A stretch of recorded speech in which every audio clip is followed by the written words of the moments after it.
Sharing is caring. दोनों भाई नाश्ते की टेबल पर बैठे थे। प्रियंका, मेरा नाश्ता कहाँ है? भाभी, मुझे भी ऑफिस के लिए लेट हो रहा है। इस पर प्रियंका किचन में से दोनों के नाश्ते की प्लेट्स लेकर बाहर आती है। लो भाई, आप दोनों का नाश्ता। किसी को भी 1 मिनट का सब्र नहीं है। ये प्रियंका का ससुराल है, जहाँ कोई औरत ना होने की वजह से शादी वाले दिन से ही घर के साथ दोनों भाइयों की जिम्मेदारियां प्रियंका संभाल लेती है। दोनों भाई शांति से नाश्ता कर रहे होते हैं कि अंकुश अपने भाई की प्लेट से पराठे का एक टुकड़ा उठा लेता है। आपको पता है ना, मैं खाना शेयर नहीं करता, फिर भी मेरे प्लेट में से खाना जरूरी है क्या? अरे हद हो गई है, मुझे नहीं खाना अब। अंकुर गुस्से में नाश्ता छोड़कर टेबल से उठ खड़ा होता है। अरे ये कैसा बिहेवियर है अंकुर? एक टुकड़ा ही तो है। एक हो या आधा, मुझे भूख लगी है तो ये सिर्फ मेरा ही है। उसे भी किसी के साथ शेयर करने बैठा तो भूखा नहीं रह जाऊंगा।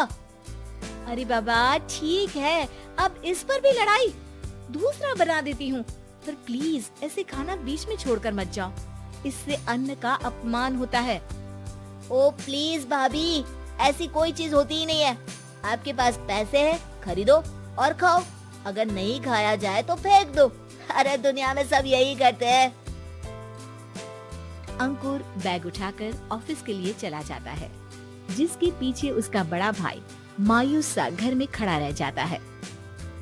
जिसने बचपन से सोने की चम्मच में खाया हो, उसे दुनिया के बारे में क्या पता होगा। वैसे गलती तो हमारी ही है।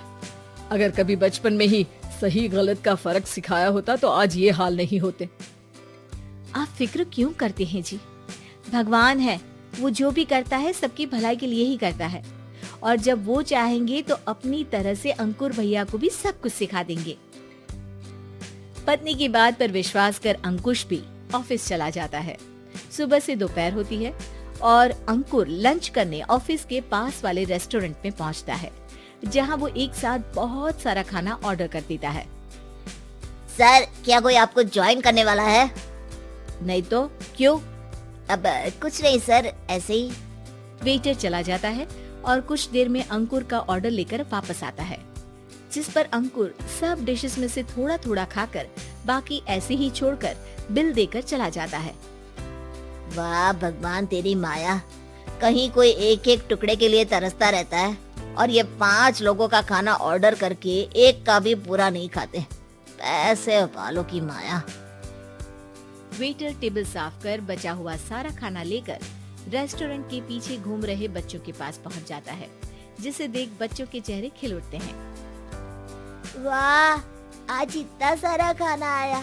थैंक यू भैया, भगवान आपको खाने की फैक्ट्री बना दे।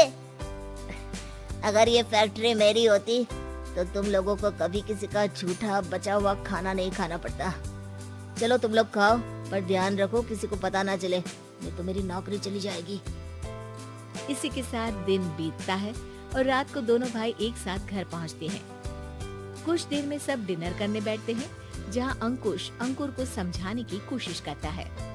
अंकुर, अगर हमें लाइफ में सब कुछ मिला है, इसका ये मतलब नहीं कि तुम उसका गलत फायदा उठाओ, बल्कि तुम्हें उसकी मदद से दूसरों को भी मदद करनी चाहिए। भैया, जिनके पास नहीं है उनकी वजह मैं तो नहीं ना। और ऐसे बहुत लोग हैं जिनके पास सब कुछ है, इसलिए अगर मैं एक इंसान कुछ नहीं करूँगा तो कोई फर्क नहीं पड़ने वाला। तुम्हारे भैया बस एक चीज समझाना चाहते हैं कि जिस चीज की हमारे पास कमी नहीं है, उसे बर्बाद करने से अच्छा है कि लोगों के साथ शेयर करें। इससे हम सिर्फ सामान नहीं, खुशियाँ भी बांटते हैं, और इसमें तुम्हारा ज्यादा कुछ तो जाएगा नहीं। भैया भाभी की बात सुन अंकुर कुछ बोले बिना उठकर चला जाता है। इसी तरह दिन बीतते रहते हैं, जिसमें अंकुश और प्रियंका कोशिश तो बहुत करते हैं, पर अंकुर पर किसी भी चीज का कोई असर नहीं पड़ता। एक दोपहर अंकुर सैंडविच खाते हुए सड़क के किनारे चल रहा होता है। तभी उसकी नजर आइसक्रीम वाले पर पड़ती है और वो सैंडविच सड़क किनारे फेंक आइसक्रीम खरीदने पहुंच जाता है।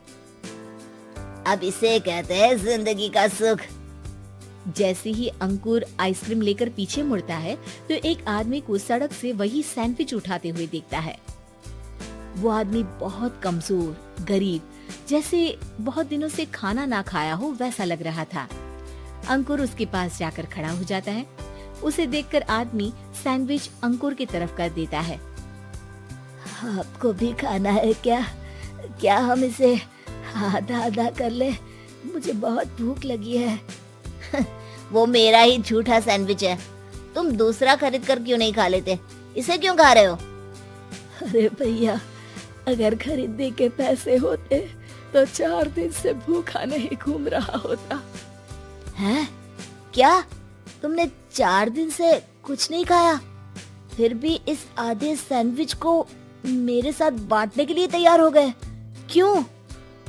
अरे भैया, पैसा नहीं है तो क्या हुआ, इंसानियत आज भी उतनी महंगी नहीं हुई और ना ही उस पर अमीर गरीब का टैग लगा है जो हम उसे रख ना सके।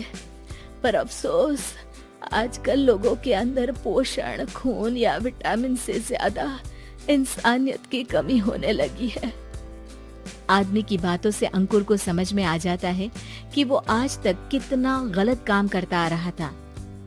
इसके बाद से वो अपनी किसी के साथ शेयर नहीं करने और खाने को बर्बाद करने वाली आदत को